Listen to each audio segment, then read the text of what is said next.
Hello everyone, welcome to Management Accounting class. In today's class, we will be learning about the next classification of ratios, that is efficiency ratios or activity ratios.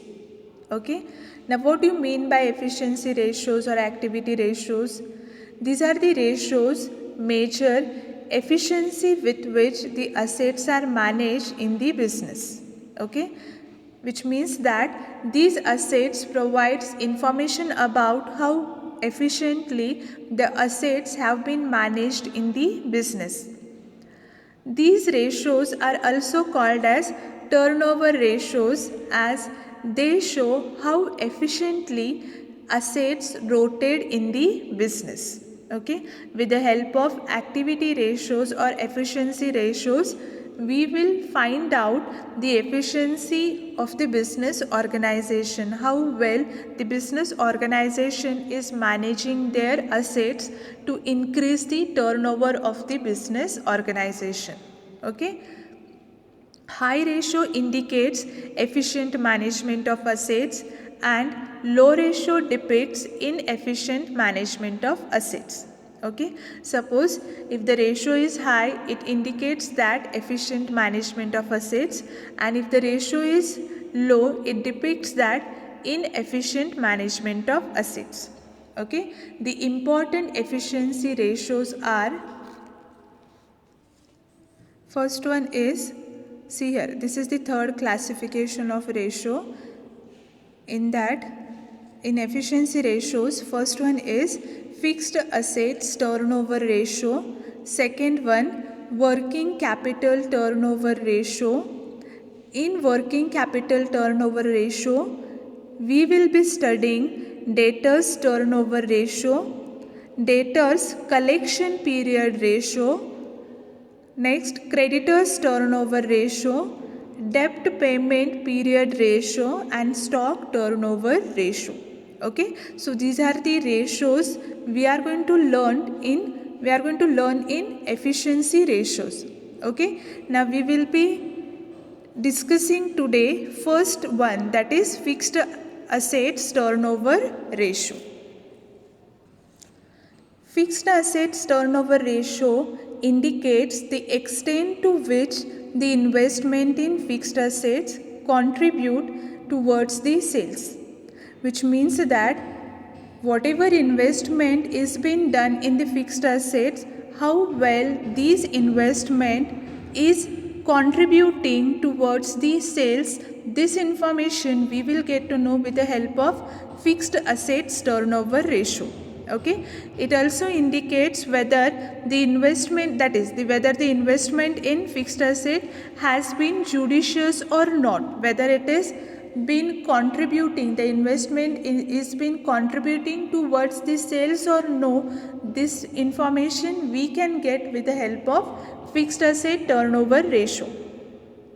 And the formula to calculate fixed asset turnover ratio is net sales divided by net fixed assets, whereas net sales is equal to sales minus sales returns, and net fixed assets is equal to fixed assets minus depreciation. Okay, the interpretation of fixed assets will be like this: increase in ratio will show an improvement in utilization of fixed assets. Okay, if there is increase in ratio of fixed asset turnover, then it will show an improvement in utilization of fixed asset. Okay, whereas decrease in ratio will indicate that fixed assets are not properly utilized. Okay, so in this way we can interpret the fixed asset turnover ratio. Now we will solve one small problem which will help us to understand fixed asset turnover ratio. Okay, so this is the problem number 7. From the following data, calculate the fixed assets turnover ratio. Okay, they have given in the problem gross fixed assets rupees 19 lakh, accumulated depreciation rupees 3 lakh, total sales rupees 68 lakh, and sales returns rupees 4 lakh. Okay, So with the help of this information, we have to find out fixed asset turnover ratio. Okay. So next line, write solution, calculation of fixed assets turnover ratio. Okay. Next line, formula, fixed asset turnover ratio is equal to net sales divided by net fixed assets. Okay. Net sales divided by net fixed assets. Okay. So how we can find out net sales? Net sales is equal to sales minus sales written. Okay. Net sales is equal to sales minus sales written. What is the amount of sales? 68 lakh. And what about sales written?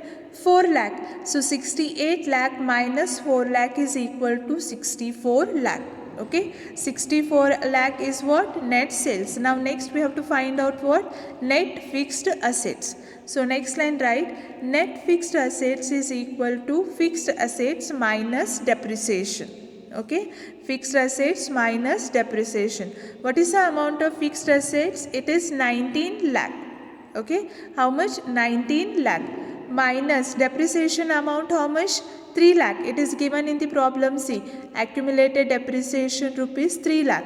So 19 lakh minus 3 lakh is equal to 16 lakh.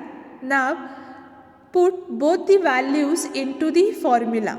Okay, both the values into the formula. So next line, write therefore, see here, fixed asset turnover ratio is equal to 64 lakh divided by 16 lakh is equal to 4 times. Okay, 64 lakh divided by 16 lakh is equal to 4 times. Now we can express fixed asset turnover ratio in times. Okay, times or rate. Whatever contribution we have made in the fixed asset, net sales of that investment is how much? 64 lakh, which means that the contribution of fixed assets to the sales is 4 times. Okay, 4 times more than the investment what we have done in the fixed assets. See here, investment is how much? 16 lakh, whereas sales is how much? 64 lakh.